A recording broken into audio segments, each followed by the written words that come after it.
Hello again, Wheatley Baptist Church. It's Pastor Dave here with our weekly update for the first week of September, if you can believe that. I still shake my head at how fast this summer and really this year has gone by with all of the things that we've been having to deal with. I wanted to bring you our weekly update with just some announcements regarding some things going on this week and in the coming weeks. Before I do that, though, I thought I'd bring you a word again. And you know, that word that I've come across a few times now in the past couple weeks is the word obedience. Obedience, together with authority or authorities, we're hearing this, particularly around our need to kind of get back into society and kind of reopen, businesses and churches as we're experiencing, but also our need to be obedient to the rules and obedient to mandates and guidelines that are being put in place. And it seems like this word obedience or this word authority has almost become a bad word. It's like it's incompatible with good words like individualism or freedom or even independence. We don't like those things being challenged, and so we think us being obedient challenges those things.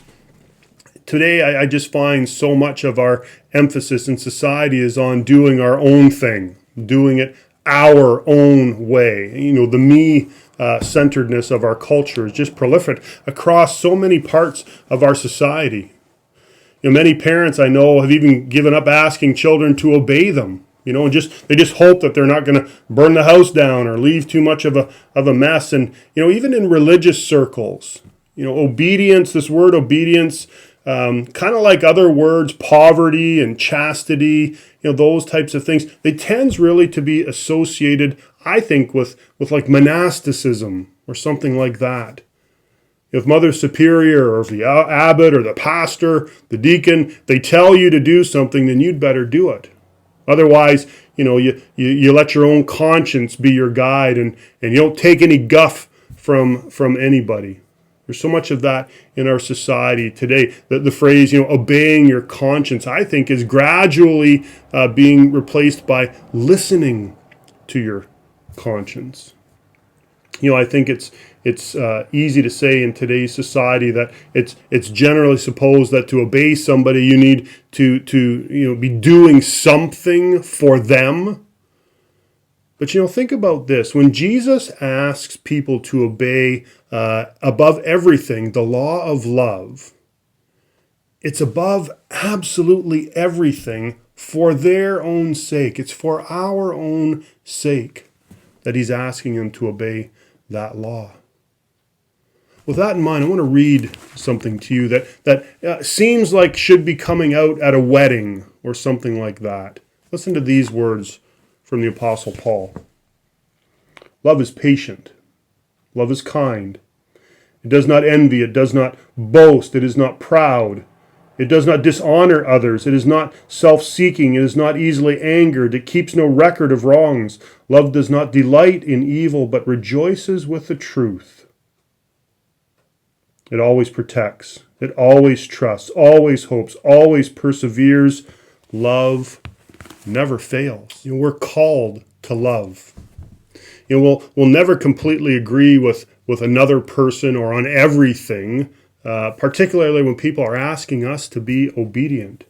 Not even our spouse or even our best friend. Think about there's almost 8 billion people in the world right now, and there's not a single person like me, and there's not a single person like you. And so there's really not going to be anyone who has the exact same viewpoint on life that we do, especially when you start to inject topics like politics and money and relationships and even religion.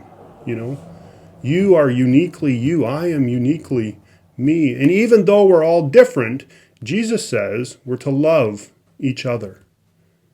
You have to ask, why is it so important to love people when clearly some of them we may not see eye to eye with? I think that's such an important question. Remember, Jesus said, "A new command I give you. Love one another as I have loved you." So you must love one another. From the Gospel of John, Jesus' own words. And when Jesus commanded others to love each other just as he had loved him, he didn't say that you have to agree with them first. So that makes us ask, well, what does love look like during this season then? And I think that's a great question too. Love considers others first. Love looks for the best. Love shows respect. Love seeks unity. It's not selfish. It offers the best that we have. It displays patience, and sometimes, many times, it causes us to be obedient. Love, especially applied to others, can sometimes include pain too, because it means giving of ourselves, putting our heart out there for somebody potentially to wound. Being selfless and thinking about the needs of other people, just like Paul said to us here in his letter to the church in Corinth. We're called to do that as followers of Jesus, even with those that we don't agree. I might even say especially with those that we don't agree with. It's interesting to me that following those words too, Jesus said something else. He said, when you do this, others will know that you're my disciples. One of the reasons we're called to love in this manner is so that we can show and model the love of Jesus to those around us. There's always going to be things that we have to agree to disagree on. There's nothing wrong with that.